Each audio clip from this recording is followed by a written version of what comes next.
জয় যিশু।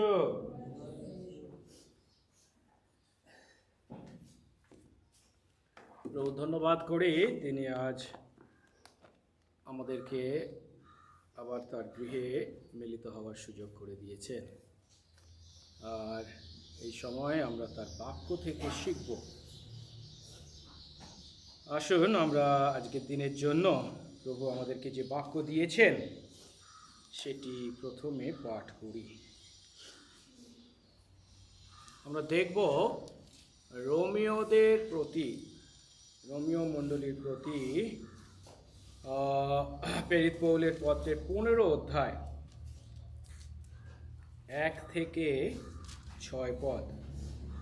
রোমীয়দের প্রতি প্রেরিত পৌলের পত্রের 15 অধ্যায় 1 থেকে 6 পদ। প্রভু তার বাক্যে বলেন, কিন্তু বলবান যে আমরা, আমাদের উচিত যেন দুর্বলদের দুর্বলতা বহন করি আর নিজেদের সন্তুষ্ট না করি। আমাদের প্রত্যেকজন যা উত্তম তার জন্য, গেঁথে তোলার জন্য প্রতিবেশীকে সন্তুষ্ট করুক। কারণ খ্রিস্ট নিজেকে সন্তুষ্ট করলেন না, বরং যেমন লেখা আছে, যারা তোমাকে তিরস্কার করে তাদের তিরস্কার আমার উপরে পড়ল। কারণ পূর্বকালে যা লিখিত হয়েছিল সে সকল আমাদের শিক্ষার জন্য লিখিত হয়েছিল, যেন শাস্ত্রমূলক ধৈর্য ও সান্ত্বনা দ্বারা আমরা প্রত্যাশা প্রাপ্ত হই। ধৈর্যের ও সান্ত্বনার ঈশ্বর এমন বর দিন, যাতে তোমরা খ্রিস্ট যিশুর অনুরূপে পরস্পর এক মনা হও, যেন তোমরা এক চিত্তে এক মুখে আমাদের প্রভু যীশু খ্রিস্টের ঈশ্বরের ও পিতার গৌরব করো। আমেন। আসুন প্রার্থনা করি।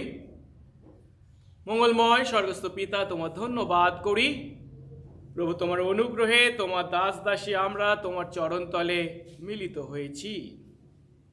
প্রভু, তোমার অনুগ্রহেই মিলিত হয়েছি। আর এই সময় যখন আমরা তোমার বাক্য থেকে পাঠ করেছি, সেই রোমীয়দের প্রতি প্রেরিত পৌলের পত্রের 15 অধ্যায় 1 থেকে 6 পদ, যেখানে বিশ্বাসী আমাদের উদ্দেশ্যে পৌলের সেই পরামর্শকে আমরা দেখতে পাচ্ছি। আমরা যেন একে অন্যের প্রতি সহনশীল হই প্রভু, সেই বাক্যের অর্থ উপলব্ধি করতে এবং সেই উপলব্ধি অনুসারে আমাদের জীবন যাপন করতে আমাদেরকে আশীর্বাদ করো। সঙ্গে সঙ্গে থাকো, যিশু নামে এই প্রার্থনা চাই। আমেন।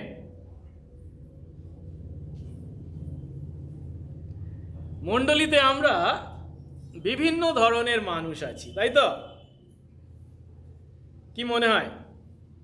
আমাদের চিন্তা, আমাদের ব্যবহার, আমাদের আচার আচরণ, আমাদের মনোভাব, আমাদের শিক্ষাগত যোগ্যতা, অর্থনৈতিক সামর্থ্য, এগুলি কি সবারই এক? না, বিভিন্ন ধরনের মানুষ, তাই তো?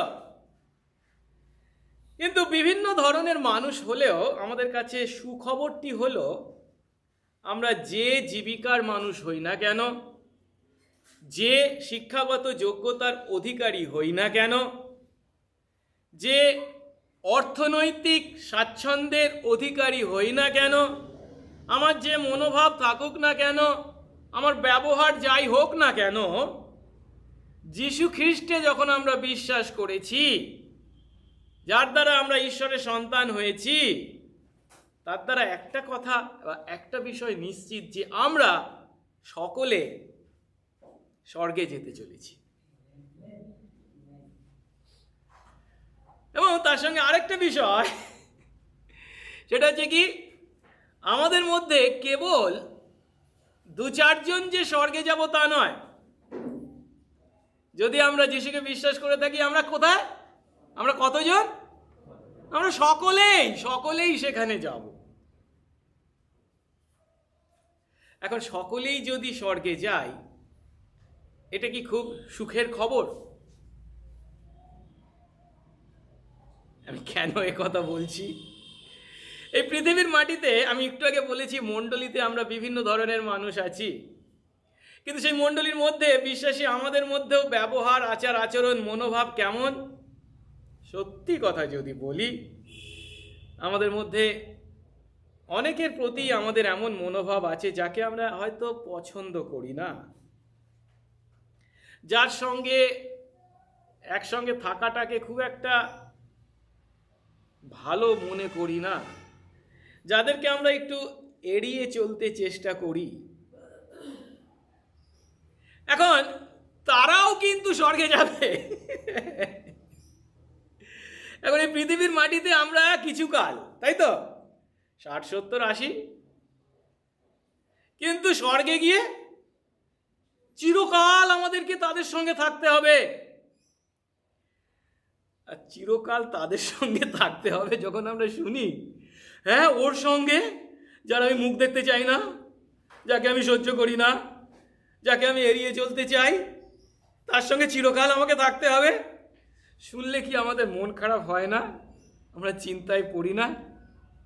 তাই নয় কি? আমি খুব বাস্তব দৃষ্টিকোণ থেকে কথাগুলো বলছি। সত্য হলো, শয়তান বা দিয়াবল বা মন্দ শক্তি সর্বদা যে চেষ্টা চালিয়ে যাচ্ছে তা হলো আমাদের মধ্যে একে অন্যের প্রতি বা একে অন্যের বিরুদ্ধে আমাদের মনে বিরক্তি, আমাদের মনে বিতৃষ্ণা, আমাদের মনে তিক্ততা তৈরি করা, যার ফলস্বরূপ অন্যের প্রতি আমাদের মেজাজকে তা বিগড়ে দেয় এবং অন্য বিশ্বাসীদের সঙ্গে সুসামঞ্জস্য বজায় রাখতে আমরা দ্বিধায় পড়ি। আর যখনই শয়তান এই কাজে সফল হয়, তখনই বিশ্বাসী হিসাবে আমরা আমাদের লক্ষ্যকে আপোস করতে বাধ্য হই। আমাদের মনে রাখতে হবে যে এই পৃথিবীতে যে সমস্ত সম্পর্ক আছে, সেই সমস্ত সম্পর্কের কোনোটাই সুদৃঢ় বা নিখুঁত নয়। প্রত্যেকটা সম্পর্কই হচ্ছে ভঙ্গুর বা যা সহজেই ভেঙে যেতে পারে। আর এই পৃথিবীর মাটিতে আমাদের সম্পর্ক যেহেতু ভঙ্গুর, সহজেই ভেঙে যেতে পারে, তা যদি আমরা উপলব্ধি করি, তাহলে সেই সমস্ত সম্পর্ককে রক্ষা করতে আমরা যদি চেষ্টা না করি, হাত পা গুটিয়ে যদি বসে থাকি, তাহলে আমরা অন্যদের দ্বারা বিরক্ত হতে বাধ্য হব এবং আমাদের মধ্যে সেই ঐক্যকে ভেঙে ফেলতে বাধ্য হব। তাই বিশ্বাসী হিসাবে আমাদের দায়িত্ব ইফিসীয় 4:3 পৌল সুন্দরভাবে বর্ণনা করেছেন। সেই ধর্মীয় অনুপ্রেরণা যেন আমাদের মধ্যে থাকে। কি বলছে? শান্তির যোগবন্ধনে আত্মার ঐক্য রক্ষা করতে যত্নবান হও। শান্তির যোগবন্ধনে আত্মার ঐক্য রক্ষা করতে যত্নবান হও। আমরা কি একে অন্যের সঙ্গে শান্তিতে থাকার জন্য চেষ্টা চালাই? আমরা যে ঈশ্বরের সন্তান, যে ঈশ্বরের আত্মা আমাদের প্রত্যেকের মধ্যে বাস করে, সেই আত্মাতে যে আমরা এক, আমাদের সেই ঐক্য রক্ষা করতে কি আমরা যত্নবান, সচেষ্ট? আমরা অনেক সময় যে ভুলটা করি, না মানে মণ্ডলীতে যখন আমরা যাই বা আসি বা মণ্ডলীতে আমরা সবাই সমান, আমাদের মধ্যে ঐক্য আছে, এটা আমরা ধরে নিই, এটা হওয়াই স্বাভাবিক বলে মনে করি। কিন্তু মনে রাখতে হবে, এই পৃথিবীর মাটিতে কোনো মণ্ডলী নিখুঁত নয়। কেন? এই মণ্ডলী কাদেরকে দিয়ে তৈরি? আমার আপনার মতো সাধারণ বিশ্বাসীদেরকে দিয়ে তৈরি। এই বিশ্বাসীদের সমষ্টি হচ্ছে মণ্ডলী। কারণ আমি আপনি কি নিখুঁত? না। তাহলে মণ্ডলী কি করে নিখুঁত হবে? এই পৃথিবীর মাটিতে এই মণ্ডলীকে আমাদের দায়িত্ব সেই মণ্ডলীর মধ্যে ঐক্য রক্ষা করতে, সচেষ্ট হতে। প্রভু আমাদেরকে জ্ঞান বুদ্ধি দিয়েছেন এবং তার সঙ্গে সঙ্গে তিনি তার বাক্য দিয়েছেন। সেই বাক্য অধ্যয়নের মাধ্যমে যেন তার ইচ্ছা কি তা আমরা উপলব্ধি করি এবং সেই বাক্য অনুসারে জীবনযাপন করি, যার দ্বারা সেই বিশ্বাসী আমাদের মধ্যে ঐক্য, শান্তির যোগবন্ধনে, আত্মার ঐক্য রক্ষার্থে যেন আমরা সচেষ্ট হই। এখন ঈশ্বর অনেক কিছুই সৃষ্টি করেছেন, কিন্তু সমস্ত সৃষ্টির মধ্যে সব থেকে সুন্দর কি জানেন? ঈশ্বর তার বাক্যে বলেন, তিনি তার পুত্রের রক্তের বিনিময়ে যে মণ্ডলীকে ক্রয় করেছেন, যে বিশ্বাসী আমাদেরকে ক্রয় করেছেন, এই বিশ্বাসী আমাদের সমষ্টি হলো এই পৃথিবীর মধ্যে সব থেকে সুন্দর সৃষ্টি। কেন? ইফিসীয় 5:27 দেখি, বলা হয়েছে এই মণ্ডলীকে খ্রিস্ট কতখানি প্রেম করেছেন, কতখানি ভালোবেসেছেন তার কথা বলছেন, যেন নিজের কাছে মণ্ডলীকে প্রতাপান্বিত অবস্থায় উপস্থিত করেন, যেন তার কলঙ্ক বা সংকোচ বা এই প্রকার কোনো কিছুই না থাকে, বরং যেন পবিত্র ও অনিন্দনীয় হয়।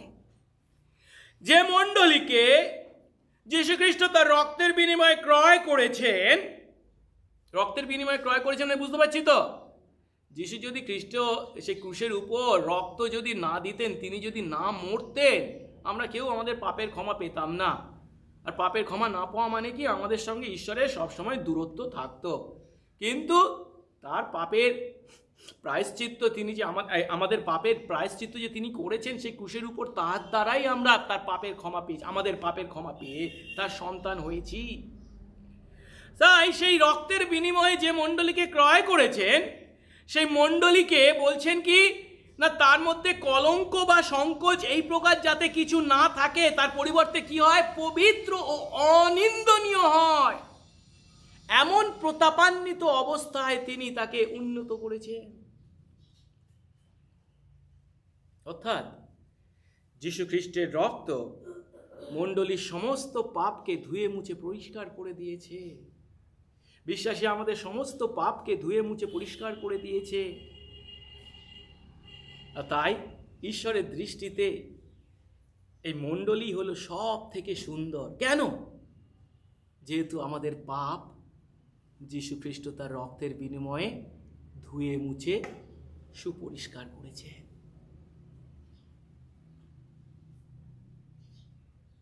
তাই ঈশ্বরের দৃষ্টিতে মণ্ডলী হলো সব থেকে সুন্দর। এখন ঈশ্বর যাকে সুন্দর বলছেন, আমরা কি তাকে কুৎসিত বলতে পারি? স্বয়ং ঈশ্বর বলছেন মণ্ডলীকে সুন্দর। খুবই দুঃখের বিষয়, অনেক সময় আমরা সহবিশ্বাসীদের প্রতি আমাদের চিন্তা বা মনোভাবকে অনেক সময় বিকৃত আকারে চিন্তা করি, বেঁকা চিন্তা করি। না মানে ও কি বিশ্বাসী, ও কটা রব্বার ইচ্ছায় আসে, ও বাইবেল পড়ে না, ও প্রার্থনা করে না, ও আবার বিশ্বাসী।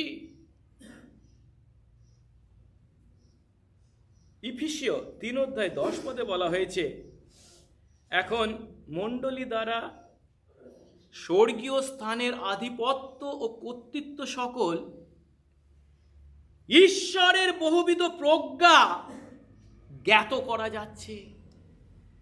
অর্থাৎ ঈশ্বরের জ্ঞান, ঈশ্বরের প্রজ্ঞা, তা তিনি কার মাধ্যমে প্রকাশ করছেন?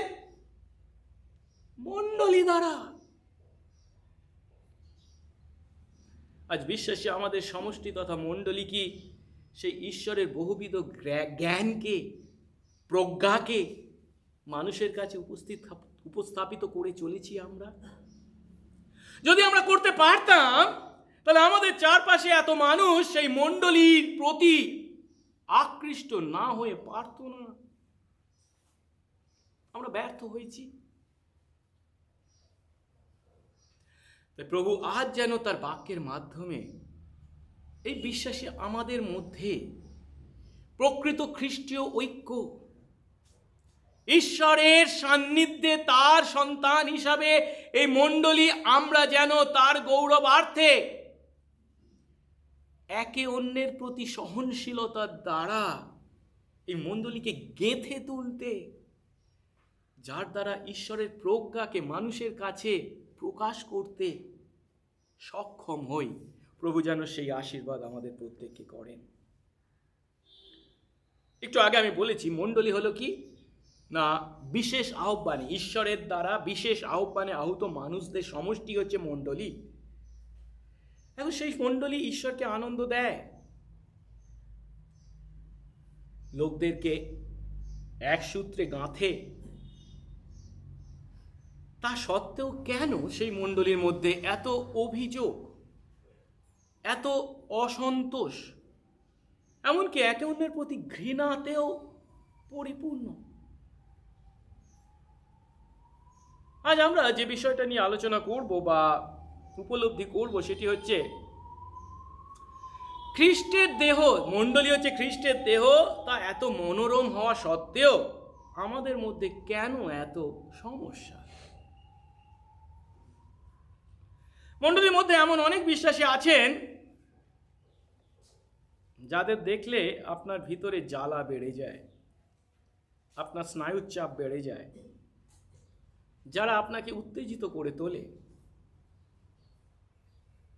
মণ্ডলীতে আসেন, তবুও আপনি তাদেরকে এড়িয়ে চলেন, তাদের মুখ না দেখতে আপনার ইচ্ছা হয়। এখন এই কথাগুলো যে আমি সকলের জন্যই বলছি, কেউ হয়তো বলবেন না আমার এমন কেউ নেই। ভালো কথা, খুব ভালো কথা। প্রভু আপনাকে আশীর্বাদ করেছেন, আপনি মণ্ডলীর সেই ঐক্য রক্ষার্থে কাজ করে চলেছেন, খুব ভালো। কিন্তু অনেকেই আছে যারা এমন অনুভূতির অধিকারী, অনেক সময় এমন কথাও আমরা বলে থাকি, ঈশ্বর কেন এদেরকে মণ্ডলীতে আনেন? যারা এমন প্রশ্ন করেন, আজ প্রভু তার বাক্য থেকে আমাদেরকে যে শিক্ষা দিতে চলেছেন তা হলো আমাদের জীবনে এই ধরনের মানুষদের উপস্থিতি জানেন আপনার আমার ভালোর জন্যই। কেন? এর দ্বারা আমরা আমাদের নিজেদের ভিতরটাকে দেখবার, উপলব্ধি করবার সুযোগ পেয়েছি। কারণ আমাদের মধ্যে যে চিন্তাটা সবসময় কাজ করে, সবাই যেন আমার মতো হয়, আমার মতো চিন্তা করে, আমার মতো ভাবে, আমার ন্যায় কাজ করে, আমার ন্যায় ব্যবহার করে। কারণ আমার চিন্তা, আমার মনোভাব, আমার ভাব, আমার ব্যবহার এটাই ঠিক। আর যদি কারোর তার বিপরীত হয়, সেগুলো সব ভুল।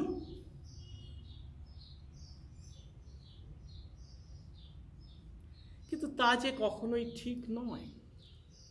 নিজেদের সম্বন্ধে এমন চিন্তা যে ঠিক নয়, তা আজ আমরা শিখতে চলেছি।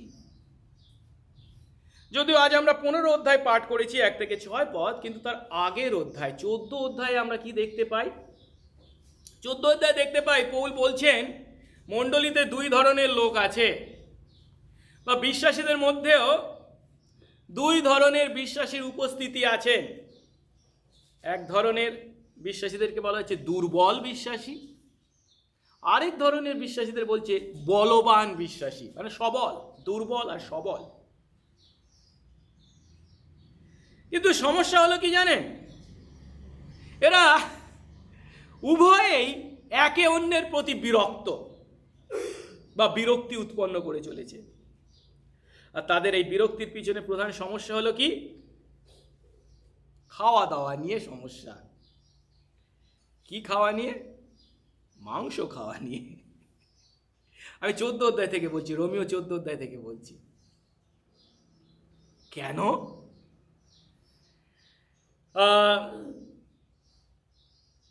তাদের মধ্যে যারা দুর্বল বিশ্বাসী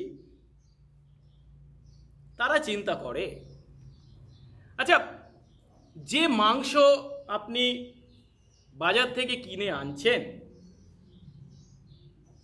যে পশুটিকে হনন করা হয়েছে, আচ্ছা, সেই পশুটি কি হনন করবার আগে অন্য কোনো দেবদেবীর উদ্দেশ্যে উৎসর্গ করা হয়েছিল?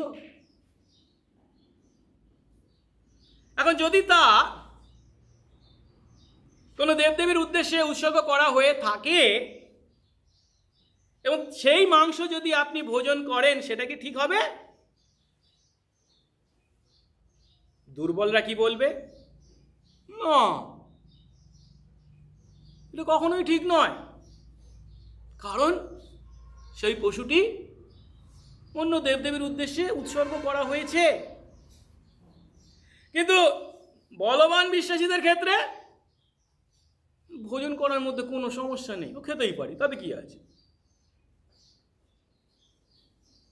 দুর্বলরা বলবে না, কারণ সেই পশুর মধ্যে আধ্যাত্মিক দূষণ সংক্রামিত হওয়ার সম্ভাবনা আছে, আর তাই তারা কি বলে? মাংস না খেয়ে শাক খাওয়ার কথা বলে এবং বিশেষ বিশেষ দিন পালন করার কথা বলে। কিন্তু বলবান বিশ্বাসী বা সবল বিশ্বাসীরা কি বলবে? মাংস খাওয়া কোনো ব্যাপার না, আর সব দিনই সমান, কোনো কোনো দিনকে আলাদা করবার কোনো প্রয়োজন নেই। আমি এটা খুব সহজ করে বললাম, যেটা 14 অধ্যায় 2 পদে আছে। আমরা দেখি তো 14 অধ্যায় 2 পদ। 14 অধ্যায় 2 পদে বলছেন, এক ব্যক্তির বিশ্বাস আছে যে সর্বপ্রকার দ্রব্যই খেতে পারে, কিন্তু দুর্বল যে সে শাক খায়। আর 5 পদে বলছে কি, একজন একদিন থেকে অন্য দিন বেশি মান্য করে, আর একজন সকল দিনকেই সমান রূপে মান্য করে। প্রত্যেক ব্যক্তি নিজের নিজের মনে সুনিশ্চিত হোক। অর্থাৎ খাদ্য ভক্ষণ সম্বন্ধে সমস্যা। এখন দুর্বল বিশ্বাসী হলো এমন একজন ব্যক্তি যে কিনা যীশু খ্রিস্টেতে তার স্বাধীনতার পরিধি যে কতখানি তা সম্পূর্ণরূপে উপলব্ধি করতে ব্যর্থ হয়েছে। সে মনে করছে খ্রিস্টীয় জীবনযাপন করা মানে হচ্ছে আমাকে এই গণ্ডির মধ্যে জীবনযাপন করতে হবে, এবং সেই গণ্ডিকে সে তার খাওয়া দাওয়ার মধ্যেও চিন্তা করছে। আর তাই সে সেই পশুর মাংস খেতে অস্বীকার করছে, জানে না যেহেতু সেই পশুটি হনন করবার পূর্বে কোনো দেবদেবীর উদ্দেশ্যে উৎসর্গ করা হয়েছিল কিনা। কিন্তু বলবান বিশ্বাসীকে, বলবান বিশ্বাসী হলো সেই ব্যক্তি যে সৎ সংবেদে মানে সত্য বিবেকে যীশু খ্রিস্টেতে তাকে যে স্বাধীনতা দেওয়া হয়েছে সেই স্বাধীনতার অনুশীলন করতে সে সক্ষম। সে জানে আমি কি খেলাম বা কি খেলাম না তা দ্বারা আমার বিশ্বাসের মান নির্ণীত হয় না। যিশু বলে গেছেন, যা কিছু প্রবেশ করে তা আমাদেরকে অশুচি করে না, কিন্তু কি যা বের হয় তাই আমাদেরকে অশুচি করে। এখন আমরা খুব সহজেই যে ভুল করতে পারি তা হলো এমন কথা ভাবা কি না আমাদের চিন্তা, আমাদের দৃষ্টিকোণ, আমাদের কর্মপদ্ধতি ঠিক, এবং যাদের চিন্তা বা দৃষ্টিকোণ বা কর্মপদ্ধতি আমাদের থেকে পৃথক তারা সবাই ভুল। আর ফলস্বরূপ আমরা কি করতে চাই? আমাদের থেকে পৃথক মনোভাব বা দৃষ্টিকোণের যারা অধিকারী তাদেরকে আমরা পরিবর্তিত করতে, তাদের উপর জোর জুলুম চালাই এবং তাদের দোষ খুঁজি। আর এর দ্বারা আমরা নিজেদেরকে বলবান বিশ্বাসী বলে এবং অন্যদেরকে দুর্বল বিশ্বাসী বলে প্রতিপন্ন করতে চায়। এখন এই কাজ যখন আমরা করি, এমন মনোভাবের পরিচয় যখন আমরা দিই, তখন আমরা আসলে কি করছি ভালো করে চিন্তা করে যদি দেখি, বুঝতে পারি আমরা কিছুই না আর কি করছি, জগতের বাইরে মানে মণ্ডলীর বাইরে যারা আছে, জগতের মানুষের অনুকরণে জীবনযাপন করছি, তাদের অনুসরণ করছি। জগতের মানুষের ন্যায় মণ্ডলীর মধ্যে আমরা আচরণ করে চলেছি। তাই পৌল জগতের মানুষের আচরণের বিপরীতে 15 অধ্যায়ে এসে বলছেন, তোমরা একে অন্যের প্রতি সহনশীল হও, একে অন্যের দোষ খোঁজাখুঁজি নয়, এবং তার দ্বারা তাকে দুর্বল প্রমাণিত করা নয়, বা তাদের উপরে জোর জুলুম করে পরিবর্তিত করার চেষ্টা নয়, বরঞ্চ একে অন্যের প্রতি সহনশীল হও। কিন্তু যখন আমরা এই সহনশীলতার কথা বলছি, একে অন্যকে সহ্য করার কথা বলছি, তখন যেন কখনো আমরা ভুল করেও তার অর্থ পাপের সঙ্গে যে আপোষ তা নয়, বা সহবিশ্বাসীর অপরাধকে প্রশ্রয় দেওয়া তা যে নয়, তা যেন আমরা সবসময় মাথায় রাখি।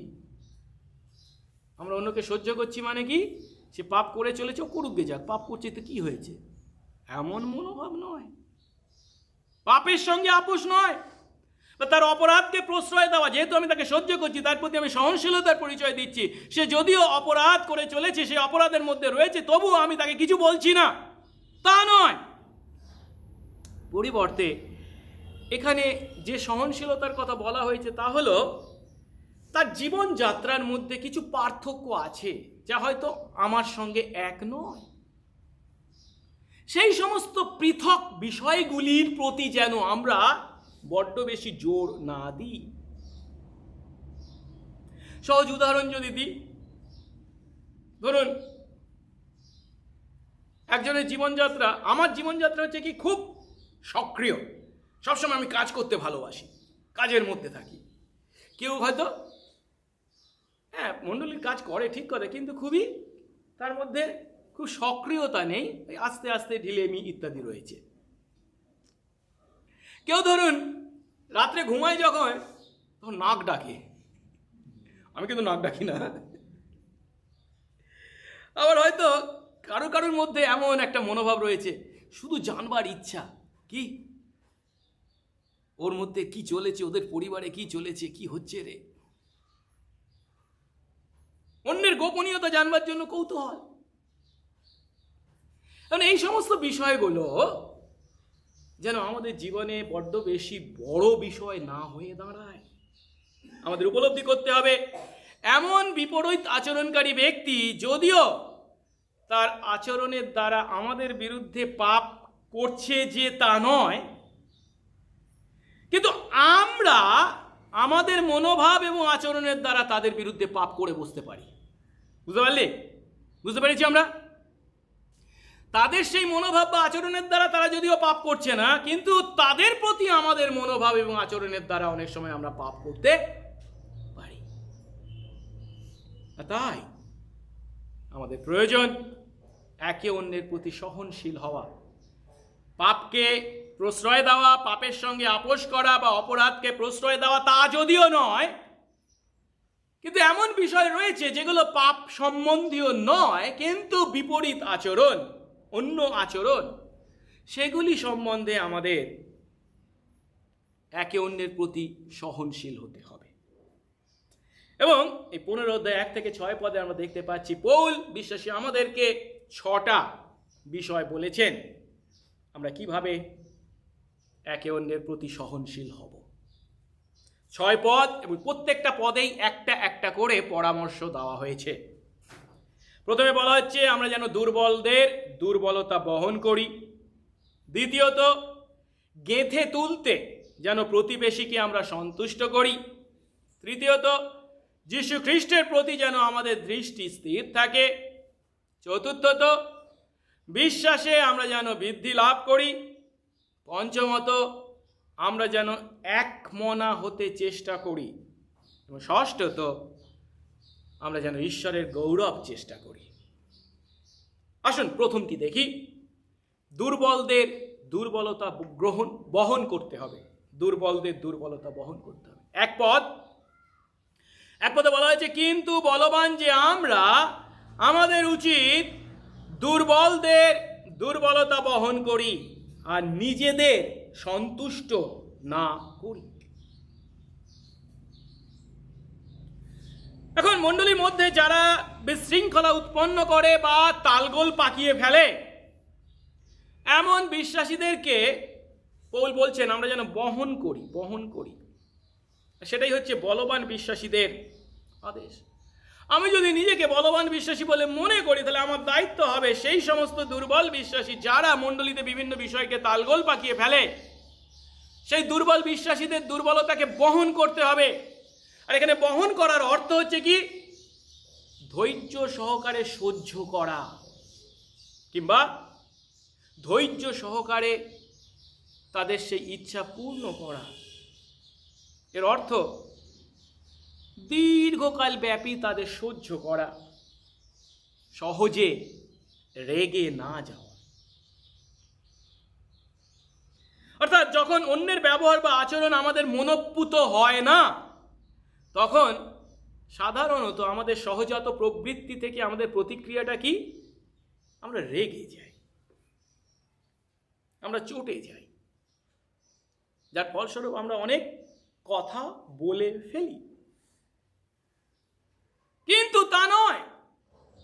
তাদেরকে সহনশীলতার অর্থ, তাদেরকে বহন করার অর্থ হচ্ছে কি? তাদের প্রতি ধৈর্য ও সংযমের সঙ্গে দয়া প্রদর্শন করার ব্যবহার করতে বলছে। এখন প্রশ্ন হলো, আমরা তা কিভাবে করব? দুর্বলদের দুর্বলতা বহন করবার উপায় কি? তার উত্তরে এই পদের শেষ অংশে বলছে কি? নিজেদের সন্তুষ্ট যেন না করি। দুর্বলদের দুর্বলতা বহন করার উপায় হচ্ছে নিজেদেরকে সন্তুষ্ট না করে তাদেরকে সন্তুষ্ট করতে চেষ্টা করি। এর অর্থ নিজে প্রথম স্থান পাওয়ার চেষ্টা নয়, তার পরিবর্তে আমাকে যদি শেষ স্থান পেতেও হয়, তার জন্য যদি অন্যদের সেবা করতে হয়, আমি তাও করতে রাজি আছি। কিন্তু কি হয় সাধারণত? যেহেতু আমরা নিখুঁত নই, আমরা যে রক্ত মাংসের মানুষ, আমরাও জগতের মানুষের মধ্যে মতো কি করি? মণ্ডলীর মধ্যে নিজের ইচ্ছাকে, নিজের চিন্তাকে প্রথম এবং প্রধান স্থান দেওয়ার জন্যই চেষ্টা চালাই। অন্যদের কথা শোনা, অন্যরা কি বলছে বা কি ভাবছে তা জানার বিন্দু মাত্র চেষ্টা চালাই না। কেন? আমরা নিজেদেরকে সন্তুষ্ট করতে চাইছি।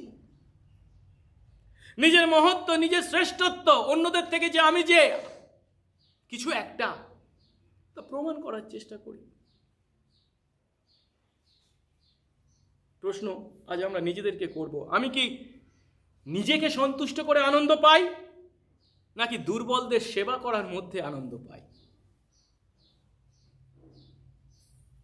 প্রথম করিন্থীয় 9:12 পৌল বলেছেন, তিনি সকলই সহ্য করছেন কিসের জন্য? যেন খ্রিস্টের সুসমাচার কোনো বাধা না জন্মায়। খ্রিস্টের সুসমাচার যাতে প্রচারিত হয়, সেই খ্রিস্টের সুসমাচার প্রচারের পথে যেন আমি বাধা হয়ে না দাঁড়াই, তার জন্য সমস্তই আমি সহ্য করছি। অনেক সময় আমরা নিজেরাই খ্রিস্টের সুসমাচার প্রচারের পথে বাধা হয়ে দাঁড়াই। কেন জানেন? যখন আমরা নিজেদের সন্তুষ্ট করবার জন্য, নিজের মহত্ব শ্রেষ্ঠত্ব প্রমাণ করবার জন্য চেষ্টা চালাই। ইফিসীয় 4:2 পৌল আরো বলছেন, সম্পূর্ণ নম্রতা ও মৃদুতা সহকারে, দীর্ঘ সহিষ্ণুতা সহকারে চলো ও প্রেমে পরস্পর ক্ষমাশীল হও। বিশ্বাসী আমরা প্রভুর কাছ থেকে যে ক্ষমা পেয়েছি, আমরা কি সেই ক্ষমা অন্যকে না দিয়ে পারি? আমাদের মধ্যে যেমন এই মনোভাব যেন না থাকে, এক হাত থেকে আমরা ক্ষমা পাবো, প্রভু আমি পাপ করলে তুমি ক্ষমা করো, সবসময় করো, কিন্তু আমার বিরুদ্ধে অন্য কেউ পাপ করলে আমি ক্ষমা করব না, তা নয়। এক হাত থেকে যেমন আমরা ক্ষমা পাবো, অন্য হাত যেন আমরা বন্ধ করে না থাকি, সেই হাতটাও যেন খুলে রাখি। অন্যকে সেই ক্ষমা পৌঁছে দেওয়ার জন্য। কলসীয় 3:13 সেই কথাই বলা হয়েছে, পরস্পর সহনশীল হও, একে অন্যকে সহ্য করো ধৈর্য সহকারে। যদি কাউকে দোষ দেওয়ার কারণ থাকে তবে পরস্পর ক্ষমা করো, যেমন প্রভু তোমাদের ক্ষমা করেছেন তোমরাও তেমনই করো। প্রভু আমাদেরকে যেমন ক্ষমা করেছে আমরা যেন অন্যদেরকে ক্ষমা করি। আমরা যেন অন্যদের দোষ খুঁজে সেই দোষটাকে আর একটু বড় করে অন্যদের কাছে তাকে হেনস্থা করবার চেষ্টা না করি।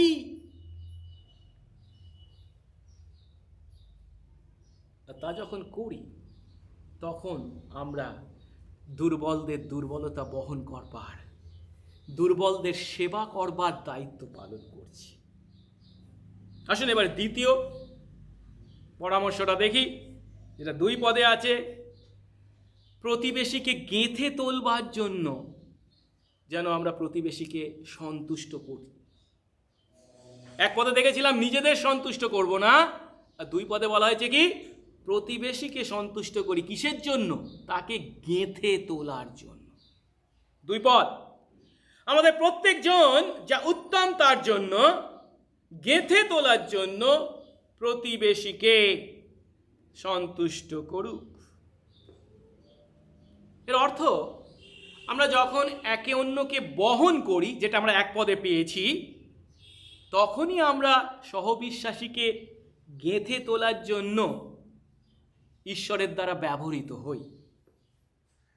কিন্তু তার পরিবর্তে যখন আমরা একে অন্যের বিরুদ্ধে ক্ষোভ প্রকাশ করি, একে অন্যের বিরুদ্ধে ধৈর্য হারাই, তখন আমরা সহবিশ্বাসীদেরকে, তাদের বিশ্বাসকে ধ্বংস করি।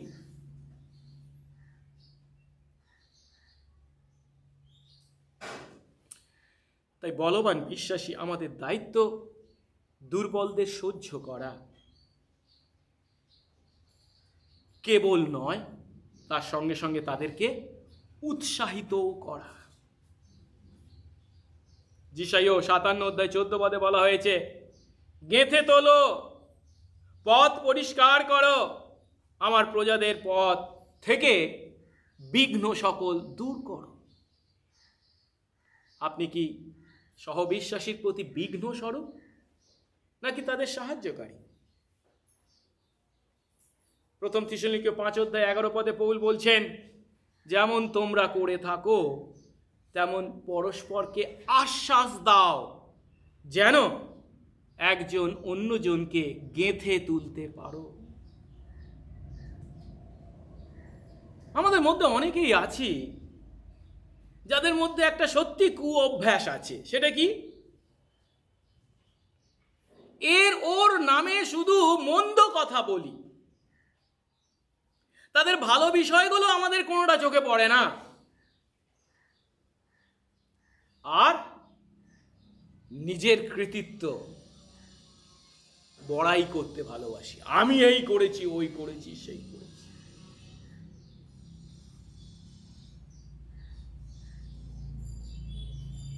এর দ্বারা কি আমরা সহবিশ্বাসীকে গেঁথে তুলছি? তাদেরকে আমরা বিশ্বাসে বৃদ্ধি পেতে সাহায্য করছি? প্রভু তার বাক্যে খুব স্পষ্ট করেই বলছে, নিজেদের যেন আমরা সন্তুষ্ট না করি, প্রতিবেশীকে গেঁথে তুলতে প্রতিবেশীকে সন্তুষ্ট করি। তার মানে পাপের সঙ্গে আপোষ নয়, তাদের অপরাধকে প্রশ্রয় দেওয়া নয়, কিন্তু তাদের মধ্যেও যে ভালো বিষয়গুলো আছে সেগুলো দেখবার, উপলব্ধি করবার, সেগুলির প্রশংসা করবার সুযোগ কি প্রভু আমাদেরকে দেননি? দিয়েছেন। তাদের দোষগুলোও যখন চোখে পড়ে তখন প্রভুর অনুকরণে ক্ষমা করবার সুযোগও আমরা পাই। ক্ষমা করা তো দূরের কথা, ওই দোষগুলোকে আরো বড় করে লোকদের কাছে প্রচার করে তাদেরকে আমরা কি মানুষের দৃষ্টিতে আরো নিচে নামানোর চেষ্টা করি, যেন ওদেরকে নিচে নামালে আমি একটু উঁচু হব। এই সমস্ত কাদের পদ্ধতি? জগতের পদ্ধতি। মণ্ডলীর বাইরের লোকেরা এমনটি করে। আমাদের দেশের রাজনৈতিক নেতাদেরকে যদি দেখি, খুব স্পষ্ট দেখতে পাই কি করে তারা, তাই না? যত পারো বিপরীত রাজনৈতিক দলের নেতাকে কি করো, একেবারে চেপে বসিয়ে দাও, পাদদলিত করো, তবে না তুমি উচ্চীকৃত হবে। আমরাও কি মণ্ডলীর মধ্যে তাই করব? প্রভু আমাদেরকে আশীর্বাদ করুন, যেন আমরা নিজেদেরকে দেখি, উপলব্ধি করি আমার মধ্যেও যথেষ্ট ত্রুটি আছে, আমার মধ্যেও যথেষ্ট ভুল ভ্রান্তি আছে। আমার যেমন ক্ষমা পাওয়ার প্রয়োজন, আমি হয়তো একটু বলবান হয়েছি, ও একটু বেশি প্রয়োজন আছে, ও এখনো দুর্বল, যেহেতু আমাদের প্রয়োজন ক্ষমাশীল, ক্ষমা করা। তৃতীয়ত, পৌলের তৃতীয় পরামর্শ, কিন্তু এই কাজ যখন আমরা করব, অন্য বিশ্বাসীদের প্রতি যখন সহনশীলতার প্রকাশ রাখবো, তখন আমাদেরকে আমাদের দৃষ্টি কার প্রতি স্থির করতে হবে? যীশু খ্রিস্টের প্রতি। তাকে দেখে শিখতে হবে। 3 পদ, কারণ খ্রিস্ট নিজেকে সন্তুষ্ট করলেন না, বরং লিখিত আছে, যেমন যারা আমাকে তিরস্কার করে তাদের তিরস্কার আমার প্রতি বর্তিল। যখন আমরা যীশু খ্রিস্টের প্রতি আমাদের দৃষ্টিকে স্থির রাখি, তখন আমরা উপলব্ধি করি যে মার্ক 10:45 পদ, মনুষ্যপুত্র সেবা পাওয়ার জন্য আসেননি, কিন্তু সেবা করার জন্য, এবং অনেকের পরিবর্তে নিজের প্রাণকে মুক্তির মূল্য রূপে দিতে এসেছেন। যীশু খ্রিস্ট এই পৃথিবীর মাটিতে অবতীর্ণ হয়েছিলেন। আমি আপনি যে শয়তানের হাতে বন্দী ছিলাম, তার সেই হাত থেকে আমাদেরকে উদ্ধার করবার জন্য মুক্তিপণ দিতে তিনি এসেছিলেন, তিনি নিজে সেবা পাওয়ার জন্য নয়। তা যদি উপলব্ধি করি, তার সন্তান আমরা, আমাদের দৃষ্টি যদি তার প্রতি স্থির রাখি, তাকে অনুকরণ করব। 3 পদের দ্বিতীয় অংশে বলছে, যারা আমাকে তিরস্কার করে তাদের তিরস্কার আমার প্রতি বর্তিল। এ কথাটি গীতসংহিতা 69 অধ্যায় 9 পদ থেকে উদ্ধৃত করেছেন পৌল, যেখানে বলা হয়েছে, কারণ তোমার গৃহের জন্য উদ্যোগ আমাকে গ্রাস করলো, যারা আমাকে তিরস্কার করে তাদের তিরস্কার আমার উপরে পড়েছে। একবার যদি আমরা চিন্তা করে দেখি, যখন তিনি ক্রুশের উপর ঝুলছেন, তখন অনেকে তাকে টিটকারি দিয়ে এমন কথা বলেছিল, বিদ্রূপ করে বলেছিল, তুমি নাকি ঈশ্বরের পুত্র, তুমি না বলেছিলে এই মন্দির ভেঙে ফেলো, 3 দিনে গড়বে, আর তুমি নিজে নেমে আসতে পারছো না। যিশু কি নেমে আসতে পারতেন না? সে ক্ষমতা, সে শক্তি কি তার ছিল না? অবশ্যই ছিল। কিন্তু তিনি এই পৃথিবীর মাটিতে অবতীর্ণ হয়েছেন ক্রুশ থেকে নেমে আসার জন্য নয়, ক্রুশে মরার জন্য, সেবা পাওয়ার জন্য নয়, মুক্তিপণ দেওয়ার জন্য। তাই তিনি মরেছিলেন। তাদের তিরস্কার তিনি গ্রহণ করেছেন। তাদের তিরস্কার তার উপর না বর্তালে আমি আপনি কেউ রক্ষা পেতাম না, উদ্ধার পেতাম না। তাই অন্যের আচরণ যদি বিশ্বাসী আমাদের মাথা খারাপ করে দেয়, তাহলে উপলব্ধি করতে হবে আমরা নিজেরা যীশু খ্রিস্ট থেকে আমাদের দৃষ্টিকে সরিয়ে নিয়েছি। যীশু খ্রিস্টের প্রতি যদি আমাদের দৃষ্টিকে আমরা স্থির রাখতাম, তাহলে অন্যের আচরণ কখনোই আমাদের মাথাকে খারাপ করতো না। যখন আমরা আবার খ্রিস্টের প্রতি আমাদের দৃষ্টিকে ফিরিয়ে আনি, তখন আমরা উপলব্ধি করি যীশু খ্রিস্ট আমার মতো পাপীকে বহন করেছেন, এবং তিনি যেমন আমাকে, আমার মতন পাপীকে বহন করেন, আমার মতো আরেকজন সহবিশ্বাসীকেও বহন করেন। আর তা যদি সত্য হয়, তিনি যে সহবিশ্বাসীকে বহন করে চলেছেন, আমি কি তার বিচার করতে পারি? তাকে সহ্য করার পরিবর্তে তার প্রতি বিরক্তি প্রকাশ করতে পারি? আসুন, চতুর্থ পরামর্শ, আমাদেরকে বিশ্বাসে বৃদ্ধি পেতে হবে, যেটা 4 পদে আমরা পাই। বলা হয়েছে, কারণ পূর্বে যা যা লিখিত হয়েছিল সে সমস্ত আমাদের শিক্ষার জন্য লিখিত হয়েছিল, যেন শাস্ত্র ভিত্তিক ধৈর্য ও সান্ত্বনা দ্বারা আমরা প্রত্যাশা লাভ করি। সহবিশ্বাসীকে বহন করতে গেলে আমাদের নিজেদেরকে বিশ্বাসে বৃদ্ধি পেতে হবে। এখন বিশ্বাসে বৃদ্ধি পাওয়ার উপায় কি? বিশ্বাস করা, বৃদ্ধি দেওয়া, বৃদ্ধি দেওয়া, বৃদ্ধি দেওয়া বলে চিৎকার করলেই হবে? বিশ্বাসে বৃদ্ধি পাওয়ার উপায় কি? একমাত্র উপায়, আমাদেরকে শাস্ত্র বাইবেল অধ্যয়ন করতে হবে এবং ধ্যান করতে হবে। কারণ সেই বাক্যের মধ্যেই প্রভু আমাদেরকে দেখিয়ে দিয়েছেন, আমারই মতো কত মানুষ এই পৃথিবীর মাটিতে ছিল, প্রভুর দাস দাসী যারা, তারাও আমারই মতো বিভিন্ন পরিবেশ পরিস্থিতির মধ্যে দিয়ে গেছে। তারাও তাদের জীবনে বিভিন্ন সহবিশ্বাসীর সান্নিধ্যে জীবনযাপন করেছে, যারা তাদের দ্বারা হয়তো অসন্তুষ্ট হতে পারত, কিন্তু প্রভু তার বাক্যের মাধ্যমে তাদেরকে শিক্ষা দিয়েছেন, সেই গভীরতা উপলব্ধি করবার সুযোগ দিয়েছেন, যেন তারা নিজেদের দিকে তাকায়, নিজেদের পাপ অপরাধকে উপলব্ধি করে এবং পরিবর্তিত হয়, যেন অন্যদেরকে ভালোবাসতে, অন্যদেরকে জড়িয়ে ধরতে, অন্যদেরকে বিশ্বাসে গেঁথে তুলতে, অন্যদেরকে সাহায্য করতে এক একজন প্রভুর সন্তান হয়। প্রভুর বাক্য কেন প্রভু লিপিবদ্ধ করেছেন? খুব স্পষ্ট করে বলছেন, পূর্বে যাহা লিখিত হয়েছিল। এই বাক্য প্রভু তার সন্তানদের মাধ্যমে লিপিবদ্ধ করেছেন কেন?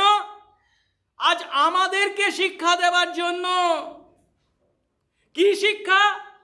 যেন শাস্ত্র ভিত্তিক ধৈর্য ও সান্ত্বনা দ্বারা আমরা প্রত্যাশা লাভ করি। প্রভু এই বাক্যের মাধ্যমে আমাদেরকে ধৈর্য ও সান্ত্বনার শিক্ষা দিয়েছেন। এখানে ধৈর্য বলতে আমরা যখন আমাদের জীবনে বিভিন্ন সমস্যার সম্মুখীন হই বা বিভিন্ন মানুষের দুর্বলতার সম্মুখীন হই, সেগুলি কিভাবে মোকাবিলা করতে হবে তার শক্তি লাভ করা। শাস্ত্র আমাদের প্রত্যাশা দেয় অন্যদের পাশাপাশি আমরাও নিজেরাও পরিবর্তিত হতে পারি বা হতে হবে। তার জন্য প্রয়োজন শাস্ত্রভিত্তিক ধৈর্য ও সান্ত্বনা লাভ করা। শাস্ত্রভিত্তিক ধৈর্য ও সান্ত্বনা লাভ করবার উপায়, আমাদের প্রত্যেক দিন শাস্ত্র পাঠ করতে হবে, ধ্যান করতে হবে। আপনি কি প্রত্যেক দিন বাইবেল পাঠ করেন? খ্রিস্ট বিশ্বাসী হব, আমরা নিজেদের খ্রিস্ট বিশ্বাসী বলে পরিচয় দেব, কিন্তু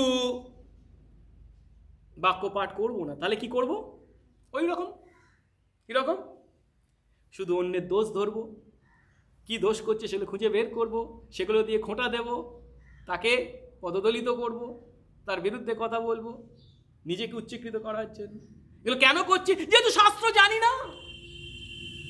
যদি শাস্ত্র জানতাম, পাঠ করতাম, ধ্যান করতাম, উপলব্ধি করতাম, সেই শাস্ত্র আমার মধ্যে আমার পাপকে দেখিয়ে দিত, যার জন্য আমি অনুতপ্ত হওয়ার চেষ্টা করতাম এবং সহবিশ্বাসীর পাপ যখন দেখতে পেতাম তবুও তার প্রতি সহানুভূতিশীল হবার প্রেরণা পেতাম। তো শাস্ত্র পাঠ করি না, আমার পাপ দেখতে পাই না, আমি যা করছি ভালো করছি, এটাই ঠিক, এটাই ভালো, এটাই উত্তম, এটাই শ্রেষ্ঠ, আমার চিন্তা, আমার জ্ঞান, আমার বুদ্ধি ঠিক, এই চিন্তায় আমরা চলেছি। ঈশ্বরের বাক্য যদি আমাদের জীবনে প্রবেশ না করে, আমরা কখনো খ্রিস্ট বিশ্বাসী হিসাবে বৃদ্ধি পেতে পারি না। তাই আমি সবসময় বলি, ঈশ্বরের বাক্য যদি পাঠ না করি, ধ্যান না করি, অধ্যয়ন না করি, তাহলে কি হব? ওই বেটে বামুন হয়ে থাকবো, বেটে বামুন। তাই পিতর তার প্রথম পত্রের 2 অধ্যায় 2 পদে বলেছেন, ঈশ্বরের বাক্য কেমন? নবজাত শিশুদের ন্যায় সেই পারমার্থিক অমিশ্রিত দুধের লালসা করো, যেন তার গুণে পরিত্রাণের জন্য বৃদ্ধি পাও। নবজাত শিশু জন্মের পর শুধু তার একমাত্র খাদ্য কি? মায়ের দুধ। এখানে সেটাকে বলছি কি? পারমার্থিক অমিশ্রিত দুধ।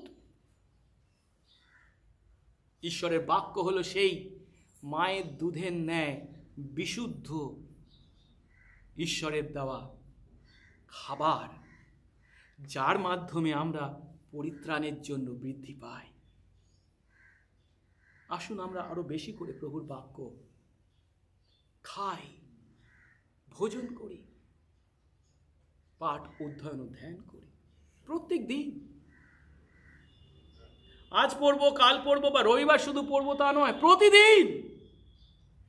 আর যেহেতু আমাদের মণ্ডলী থেকে বিশেষ সুবিধা করা হয়েছে, প্রত্যেক দিন 2টি করে অধ্যায় পাঠ করবার এবং প্রশ্নোত্তর, ব্যবহার করি সুযোগগুলোকে। ঈশ্বরের বাক্য সম্বন্ধে আরো বলেছেন পৌল 2 তিমথিও 3:16 এবং 17 পদে। ঈশ্বরের বাক্য কি? শিক্ষার, অনুযোগের, সংশোধনের, ধার্মিকতা সম্বন্ধীয় শাসনের নিমিত্ত উপকারী, যেন ঈশ্বরের লোক পরিপক্ক, সমস্ত সৎ কাজের জন্য সুসজ্জীভূত হয়। সমস্ত সৎ কাজের জন্য সুসজ্জীভূত হওয়ার উপায় কি? ঈশ্বরের বাক্য। পরিপক্ক হওয়ার উপায় কি? ঈশ্বরের বাক্য। কারণ সেই বাক্যই আমাদের শিক্ষা দেয়, অনুযোগ করে, সংশোধন এবং ধার্মিকতা সম্বন্ধে শাসন করে। আমার মধ্যে পরিবর্তন নেই কেন? এমনও দেখা যায় যারা ঈশ্বরের বাক্য পড়ে, কিন্তু কিসের জন্য? শুধু জাগতিক জ্ঞান বুদ্ধি লাভের জন্য। জানিস কোথায় কি বলেছে? আবার অনেকে পড়ে কিসের জন্য? ঈশ্বরের বাক্য পড়ে সে যেটা চিন্তা করে সেই চিন্তাটাই যে ঠিক সেটাকে প্রমাণ করবার জন্য। ঈশ্বরের বাক্যের সামনে সবার আগে আমাদেরকে নত নম্র হতে হবে।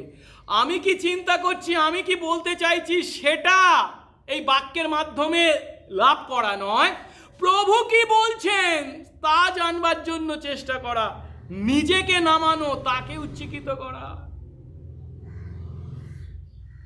তা যখন হয়, সেই মনোভাবে যখন আমরা বাক্য পাঠ করি, তখনই আমরা প্রকৃত অর্থে পরিপক্ক হয়ে উঠি, সৎ কাজের জন্য সুসজ্জীভূত হই। পঞ্চম পরামর্শ 5 পদে আমাদেরকে পরস্পর এক মনা হতে বলা হয়েছে। এক মনা, যার অর্থ অন্যদেরকে পদদলিত করা নয়, বা একা একা খ্রিস্ট জীবন যাপন করাও নয়। ঈশ্বর চান আমরা যেন খ্রিস্টের অনুরূপে পরস্পর এক মনা হই, যেটা 5 পদে বলা হয়েছে। বা প্রেরিত 4 অধ্যায় 32 পদে আমরা দেখতে পাই, মণ্ডলীকে বর্ণনা করতে গিয়ে বলা হয়েছে, মণ্ডলী যেন এক চিত্ত ও এক প্রাণ হয়। এক চিত্ত ও এক প্রাণ হয়। অনেক সময় আমরা অন্যের সঠিক পরিবেশ বা পরিস্থিতিটাকে উপলব্ধি না করে তাদের সম্বন্ধে আমাদের যে প্রথম ধারণা আছে, ফার্স্ট ইমপ্রেশন বলে ইংরেজিতে, তাকে দেখেই তার সম্বন্ধে আমার একটা ধারণা তৈরি হয়ে গেছে, ফার্স্ট ইমপ্রেশন। আর তাকে ভিত্তি করে আমি তার প্রতি ব্যবহার করি বা আচরণ করি। কিন্তু অনেক ক্ষেত্রেই দেখা যায় তাদের সম্বন্ধে আমাদের সেই ফার্স্ট ইমপ্রেশন ভুল। কারণ একবার বা প্রথমবার তাকে দেখে তার সম্বন্ধে আমি সবকিছু জানতে পারি না। তার সঙ্গে ওঠা বসার মাধ্যমে, তার সঙ্গে একটা মোটামুটি সম্পর্ক করার মাধ্যমে তবে আমরা তাকে জানি। কিন্তু অনেক সময় আমরা যে ভুল করি, সেই প্রথম ধারণাকে ভিত্তি করেই আমরা তাদের সঙ্গে সেই ভুল ব্যবহার বা আচরণ করি। প্রভু আশীর্বাদ করুন আমরা যেন সেই ভুল না করি। তার পরিবর্তে সফনীয় 3 অধ্যায় 9 পদ, ঈশ্বর বিশ্বাসী আমাদের মধ্যে কেমন ঐক্য কামনা করেন বলা হয়েছে, তৎকালে আমি জাতিগণকে বিশুদ্ধ ওষ্ঠ দেব, যেন তারা সকলেই সদাপ্রভুর নামে ডাকে এবং এক যোগে আরাধনা করে। বিশুদ্ধ ওষ্ঠ দেব। বিশুদ্ধ ওষ্ঠ দেব মানে কি? আমরা যখন আমাদের মুখ দিয়ে অন্যদের সম্বন্ধে কোনো কথা বলবো, কেবল তাদের সমালোচনা নয়, তাদের প্রতিকূল বিষয়গুলোকে লোকদের আকৃষ্ট করা নয়, তাদের প্রতি বিতৃষ্ণা, তাদের প্রতি বিরক্তি, তিক্ততা উগরে দেওয়া নয়, পরিবর্তে বিশুদ্ধ, যার অর্থ আমরা সেই মুখ দিয়ে ঈশ্বরের নামে ডাকবো এবং একযোগে একসঙ্গে সবাই মিলে এক মনে এক প্রাণে সেই ঈশ্বরের আরাধনা করব। আসুন এবারে শেষ পরামর্শটা দেখি, যেটা 6 পদে। এ সমস্তের মধ্যে যখন আমরা একে অন্যকে বহন করছি, তখন একটা লক্ষ্য থাকবে। কোন লক্ষ্যে তা করে চলেছি? আমার নাম মহৎ হবে, তাই তো? মণ্ডলীর মধ্যে সবাই আমাকে বলবে, হ্যাঁ উনি উনি উনি, হ্যাঁ ও, তাই তো না। লক্ষ্য হবে কেবলমাত্র ঈশ্বরের গৌরব। 6 পদ, যেন তোমরা এক চিত্তে প্রভু যীশু খ্রিস্টের ঈশ্বরের ও পিতার গৌরব করো। আমরা জানি আমাদের জীবনের প্রধান লক্ষ্য কি? ঈশ্বরের গৌরব করা এবং তাকে উপভোগ করা। ওয়েস্টমিনস্টার কনফেশন অফ ফেথের শর্টার ক্যাটেকিজম সংক্ষিপ্ত প্রশ্নোত্তরে 1 নম্বর প্রশ্নের উত্তর। আমরা যখন নিজেদের মধ্যে বিভক্ত থাকি, তখন আমরা আমাদের জীবনের সেই লক্ষ্য পূর্ণ করতে পারি না। এখন ঈশ্বরের গৌরব করার অর্থ কি? আমরা অনেক সময় মনে করি যে ঈশ্বরের গৌরব করছি মানে ঈশ্বরের কিছু নেই যা আমি তাকে দিচ্ছি। তা নয়। এমনকি কিছু আছে যা ঈশ্বরের নেই। ঈশ্বর তো সার্বভৌম, সর্বশক্তিমান, তিনি সমস্তের মালিক। তার নেই, আমি তাকে দিচ্ছি, আর তিনি পেয়ে বলেন ও তোকে ধন্যবাদ। না, তা নয়। ঈশ্বর সমস্তেরই মালিক। ঈশ্বরের গৌরব করার অর্থ হলো ঈশ্বরের সেই সমস্ত গুণাবলী, যে সমস্ত গুণাবলী দিয়ে মানুষ আমাদেরকে তিনি সৃষ্টি করেছেন, আমরা যখন আমাদের জীবনের দ্বারা সেই সমস্ত গুণাবলীর প্রকাশ করি, তখন আমরা তার গৌরব করি। একে কার সঙ্গে তুলনা করা যায়? চাঁদের নিজের আলো আছে না, কিন্তু সূর্যের আলো যখন গিয়ে চাঁদে পড়ে, তখন সেটাকে সে কি করে? প্রতিফলিত করে। ঠিক একইভাবে ঈশ্বর যে সমস্ত বৈশিষ্ট্য বা গুণাবলীর অধিকারী, দয়া, ক্ষমা, ভালোবাসা, অনন্ততা ইত্যাদি, সেই সমস্ত গুণাবলী দিয়ে যে আমাকে সৃষ্টি করেছেন, আমরা যখন তা প্রতিফলিত করছি, তখন ঈশ্বর গৌরবান্বিত হচ্ছেন। আর তার ফলস্বরূপ লোকদের দৃষ্টি আমাদের প্রতি নয়, কার প্রতি? ঈশ্বরের প্রতি আকর্ষিত হয়। তারা ঈশ্বরের গুরুত্ব স্বীকার করতে বাধ্য হয়। আমরা যখন একে অন্যের বিরুদ্ধে সমালোচনা করি, একে অন্যের সঙ্গে মারামারি করি, তখন আমাদের চারপাশের মানুষরা কি সেই ঈশ্বরের প্রতি আকর্ষিত হয়? যখন আমরা নিজেদের মধ্যে পাপপূর্ণ আচরণ করে চলি, তার দ্বারা কি ঈশ্বরের প্রতি লোকদের দৃষ্টি আকর্ষিত হয়? না। তাহলে তারা কিভাবে সেই ঈশ্বরের গৌরব কি তা জানবে? তারা তখন জানবে যখন আমাদের মধ্যে, এই মণ্ডলীর মধ্যে, বিশ্বাসীদের মধ্যে আমরা এক চিত্তে ও এক মুখে ঈশ্বরের কথা বলবো, ঈশ্বরের গৌরব করব, যার জন্য আমাদেরকে একে অন্যকে বহন করতে হবে। এক চিত্তে এক মুখে ঈশ্বরের গৌরব করতে হবে, যার দ্বারা তারা ঈশ্বরের গৌরব করবে। তাই আসুন আমরা দুর্বলদের দুর্বলতা বহন করি, গেঁথে তোলার জন্য প্রতিবেশীকে সন্তুষ্ট করি, খ্রিস্টের প্রতি আমাদের দৃষ্টিকে স্থির রাখি, নিজেরা বিশ্বাসে বৃদ্ধি পাই সেই বাক্য অধ্যয়ন এবং ধ্যানের মাধ্যমে, এক মনা হই, এবং এ সমস্ত লক্ষ্য হয় যেন ঈশ্বরের গৌরব। প্রার্থনা করি। পবিত্র মঙ্গলময় স্বর্গস্থ পিতা, তোমার ধন্যবাদ করি প্রভু, আজ তুমি তোমার বাক্যের মাধ্যমে শিক্ষা দিলে মণ্ডলী প্রভু, যা বিভিন্ন ধরনের, বিভিন্ন জীবিকার, বিভিন্ন চিন্তার, মানসিকতার লোকদের দিয়ে গঠিত প্রভু গো, কিন্তু তুমি তাদের প্রত্যেকের জীবনেই কথা বলেছ, যার ফলস্বরূপ তারা তাদের নিজেদের পাপের জন্য অনুতপ্ত হয়ে, তোমার কাছে অনুতপ্ত হয়ে, ও প্রভু গো, যীশু খ্রিস্টকে তাদের একমাত্র প্রভু ও পরিত্রাতা বলে বিশ্বাস, স্বীকার ও গ্রহণ করে পাপের ক্ষমা পেয়ে তোমার সন্তান হয়েছে। আমরা সকলেই প্রভু তোমার সন্তান, সকলেই প্রভু তোমার স্বর্গে চিরকাল বসবাস করব প্রভু গো। আর সেই সত্য উপলব্ধি করে প্রভু গো, দয়া করো, যে স্বর্গে গিয়ে আমরা চিরকাল থাকবো, সেই স্বর্গীয় শান্তি উপভোগ করব, এই পৃথিবীর মাটিতে, এই মণ্ডলীর মধ্যে যেন সেই স্বর্গীয় শান্তির যোগবন্ধনে, আত্মার ঐক্যে যেন আমরা বসবাস করতে পারি। দয়া করো। তার জন্য প্রভু দুর্বলদের দুর্বলতা বহন করতে আশীর্বাদ করো। তার জন্য প্রভু আমরা যেন আরো বেশি করে প্রতিবেশীকে গেঁথে তোলার জন্য তাদের সন্তুষ্ট করতে সচেষ্ট হই। আর তা তখনই পারি যখন আমরা আমাদের দৃষ্টি তোমার প্রতি স্থির করি।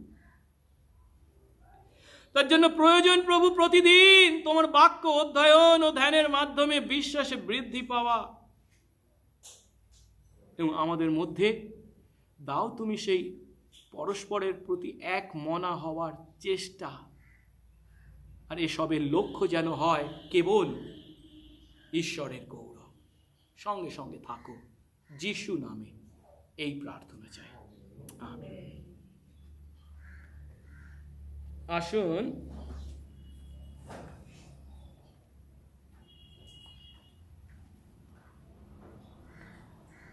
প্রভুর প্রশংসার্থে এই সময় আমরা শেষ গান করব, এবং গানের সময় আমরা আমাদের উপহার প্রভুর কাছে নিয়ে আসব। আমরা গাইব ইংরাজি 121 সংখ্যার গান, প্রভু মোর চালক আ কি সুখ।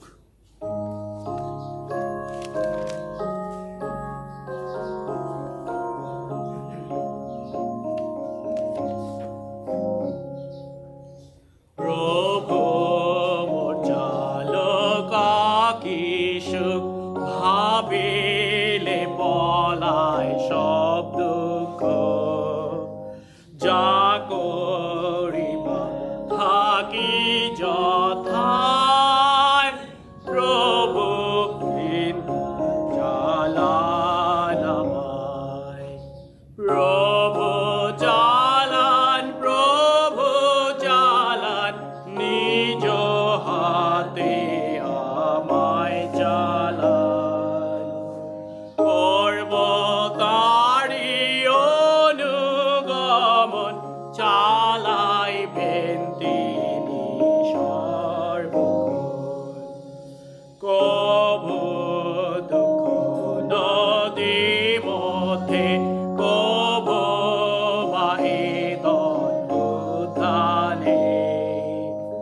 কভু নিবিড় অন্ধকারে, প্রভু কিন্তু চালান মোরে, প্রভু চালান, প্রভু চালান, নিজ হাতে আমায় চালান, করব তারি অনুগমন চালাইবেন তিনি সর্বক্ষণ, আর হাত ধরি করব গমন, বচসা করব না কখন, যাহা কেন ঘটুক না রে, কারণ প্রভু চালান মোরে, প্রভু চালান, প্রভু চালান, নিজ হাতে আমায় চালান,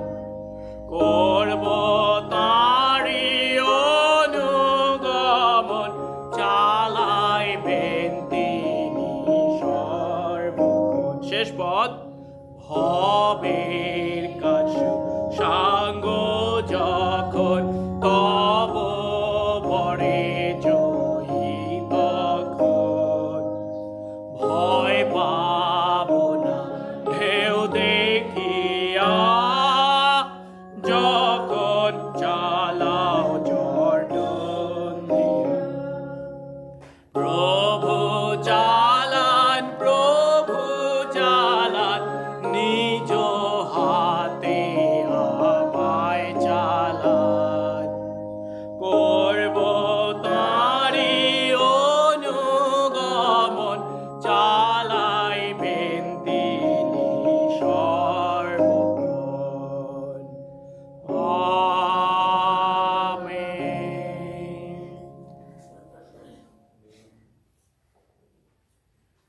মঙ্গলময় স্বর্গস্থ পিতা, তোমার ধন্যবাদ করি প্রভু গো, তোমারই অনুগ্রহে আমরা বেঁচে আছি।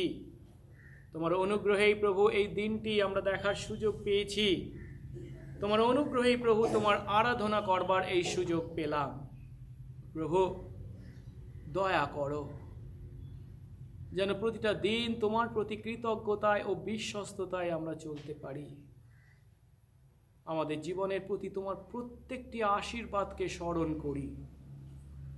বিশেষ করে প্রভু এই পৃথিবীর মাটিতে তুমি আমাদেরকে যা কিছু দিয়েছ সবই তো তোমার অনুগ্রহের ফল।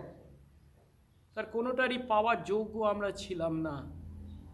তা যেন স্মরণে রেখে সে সমস্ত বিষয় কেবল তোমারই গৌরবার্থে আমরা ব্যবহার করি। বিশেষ করে প্রভু যখন আমরা আসি তোমার কাছে যেন খালি হাতে না আসি। আমাদের ধন্যবাদের দান, দশমাংশের দান তোমার কাছে আনতে পারি, সেই আশীর্বাদ করো। আজ যা এনেছি তুমি তা গ্রহণ করো। তোমার রাজ্য ও ধার্মিকতার কাজে ব্যবহার করো। তুমি উচ্চীকৃত গৌরবান্বিত হও। যিশু নামে এই প্রার্থনা চাই, আমেন। এক্ষণে আমাদের একমাত্র ত্রাণকর্তা প্রভু যীশু খ্রিস্টের অপার অনুগ্রহ, পিতা ঈশ্বরের অসীম প্রেম, পবিত্র আত্মার শান্তি, সহভাগিতা ও আনন্দ বিশ্বাসী আমাদের প্রতি, এই অঞ্চলে প্রভুর মনোনীত প্রত্যেকটি আত্মার প্রতি এবং অনলাইনে আরাধনারত সমস্ত বিশ্বাসিনীর প্রতি এখন থেকে অনন্তকাল পর্যন্ত বিরাজিত হোক, আমেন।